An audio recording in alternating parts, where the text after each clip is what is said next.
O Senhor esteja convosco. Ele está no meio de nós. Proclamação do Evangelho de Jesus Cristo segundo João. Glória a vós, Senhor.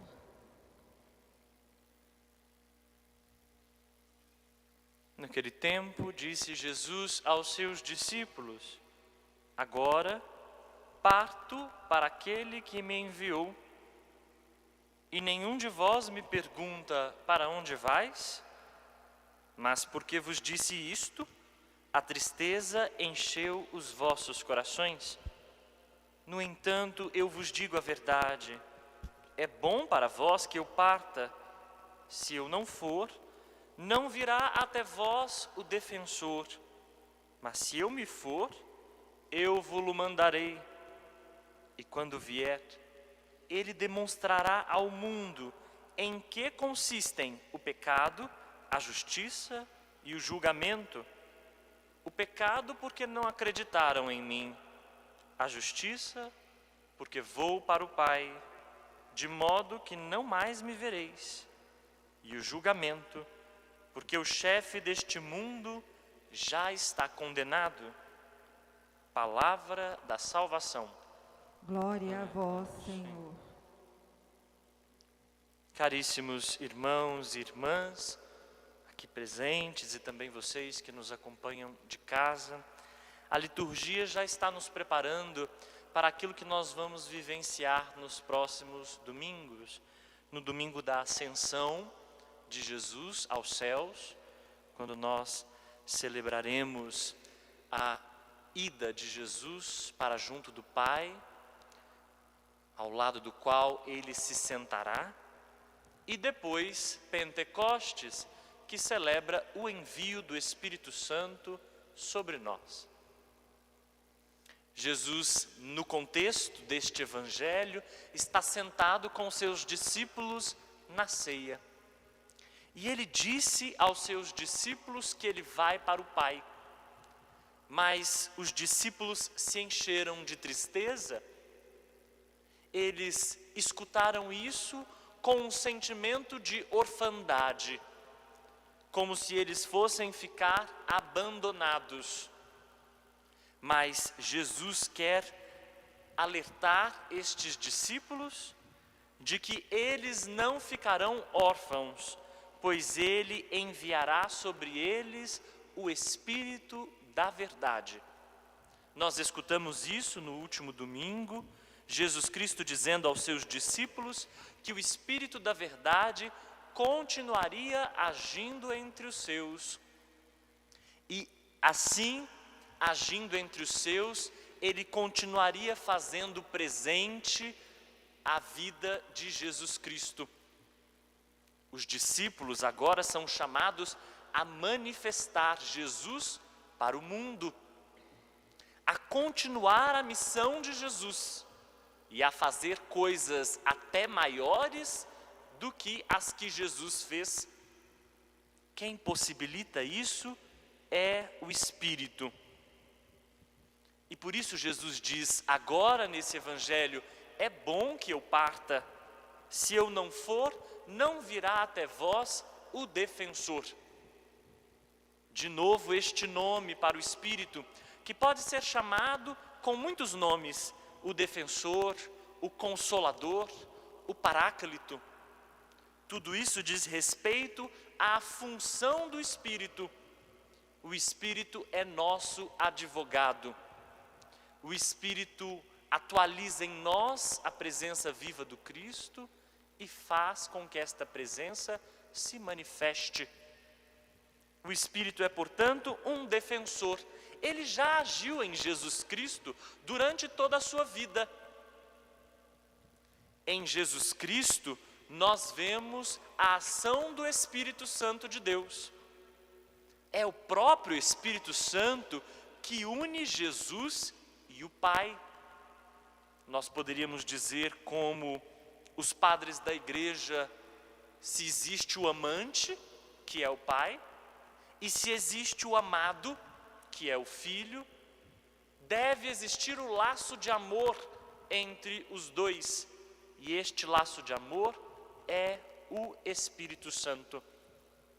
Quando Jesus vai para o Pai, esta ação do Espírito, sua função, agora pode se dar.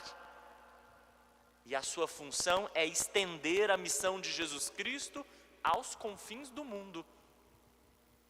Jesus Cristo tinha um limite, o limite de estar na carne humana, circunscrito ao tempo e a um espaço. Com a presença do Cristo ressuscitado, que sopra o seu Espírito, o Espírito do ressuscitado sobre os discípulos agora têm como responsabilidade levar o rosto de Jesus Cristo para todos os cantos.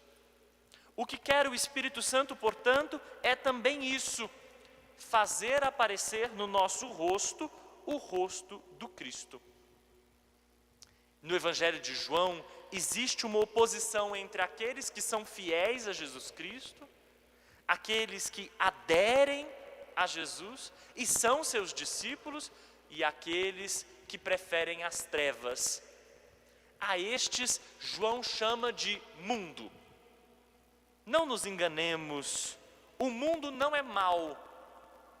Muitas vezes, na nossa mentalidade religiosa, a gente pensa assim: isso é mundano, isso é religioso, é sagrado, isso é de Deus, isso é mundano.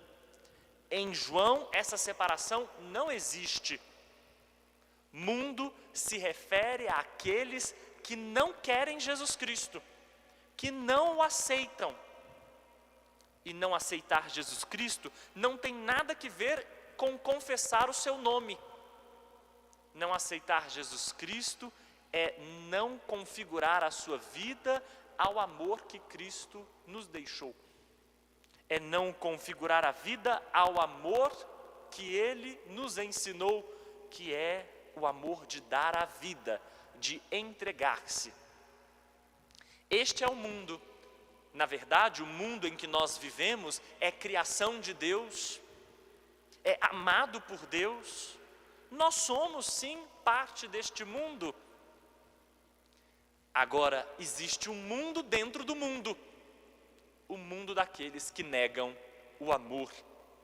O mundo daqueles que negam a verdade de Jesus Cristo, que é dar a vida. E é por isso que o Espírito vai mostrar ao mundo em que consistem o pecado, a justiça e o julgamento. Na época de Jesus, os chefes religiosos diziam que era pecado crer em Jesus.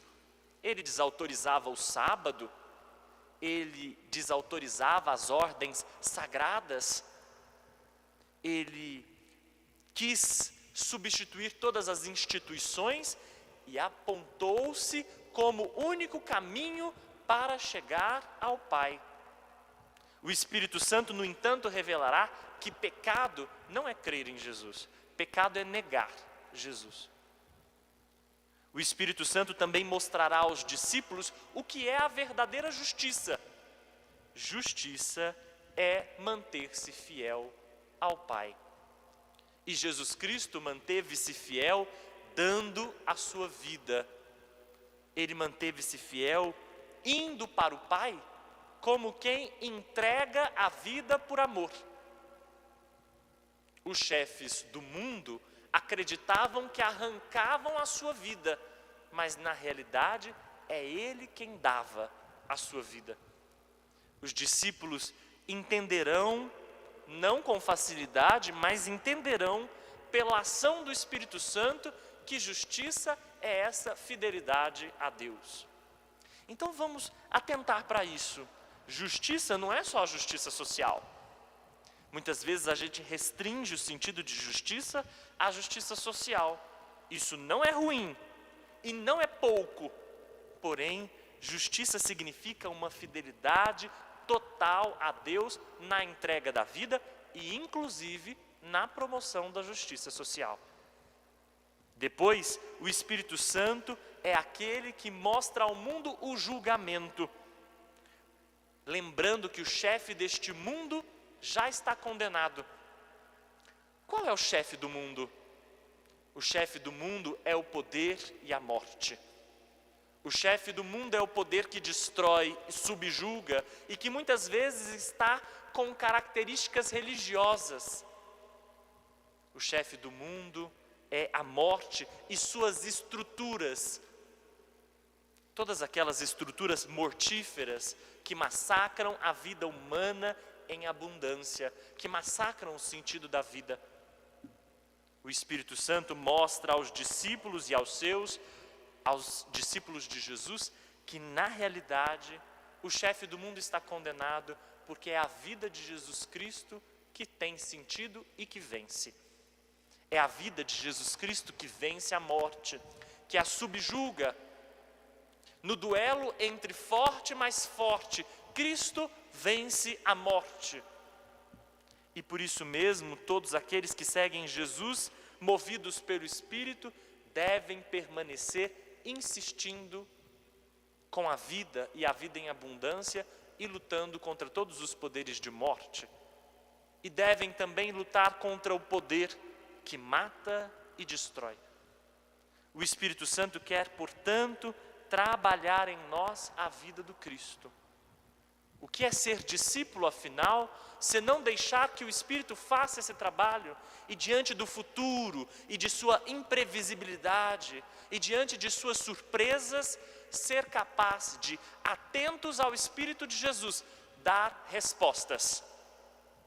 Por isso o Espírito de Jesus, mesmo hoje, nesse momento em que nós estamos vivendo, momentos em que os poderes parecem preferir a morte do que a vida, momento em que as estruturas de poder são opressivas, sufocantes, momento em que a morte parece ter a última palavra, com o Espírito de Jesus nós precisamos ter a coragem de enfrentar o chefe deste mundo que já está derrotado.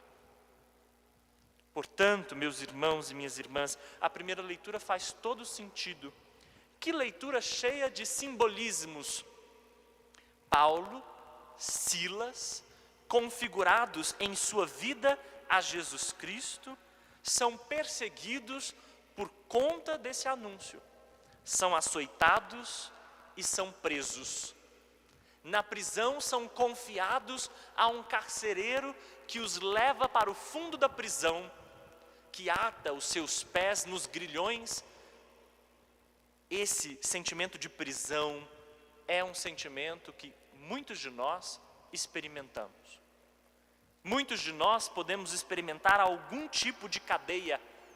Ela pode ser existencial, mas ela também pode ser estrutural. Quantas cadeias existem? A cadeia da injustiça, a cadeia da miséria, a cadeia da fome, a cadeia da falta de direitos não garantidos.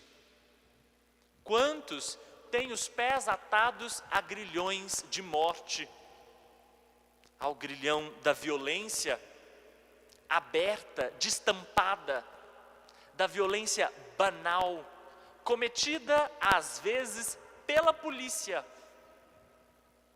Quantos têm a vida presa e são levados para o fundo das prisões e confiados a carcereiros? Mas o Deus que nós temos é um Deus libertador. Eu não sei pensar Deus se não for assim. Não é possível pensar Jesus Cristo e o seu Pai se não for sobre a categoria da libertação.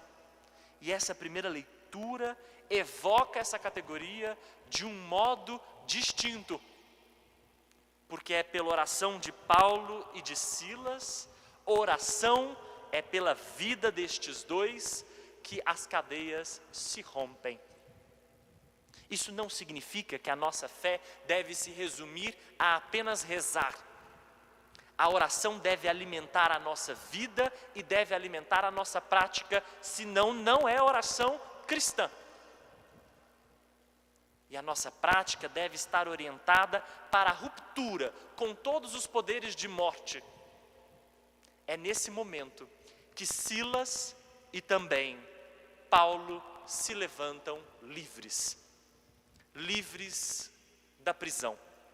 E o carcereiro, aquele que trabalha para o sistema de morte e para o sistema de poder opressor, este se converte ao Deus da liberdade. E, passando pelo batismo, celebra com os apóstolos esta vida nova. Vejam o que deve ser a atuação do cristão. Atuação viva, atuação que gera vida, atuação que afasta os poderes e as estruturas mortíferas. Vamos pedir ao Espírito de Jesus que nos ajude, que nos dê essa mesma coragem que deu aos apóstolos. Jesus nos envia o seu Espírito para que não fiquemos sós. Ele nos envia o seu Espírito para que o seu rosto apareça em nós. Amém.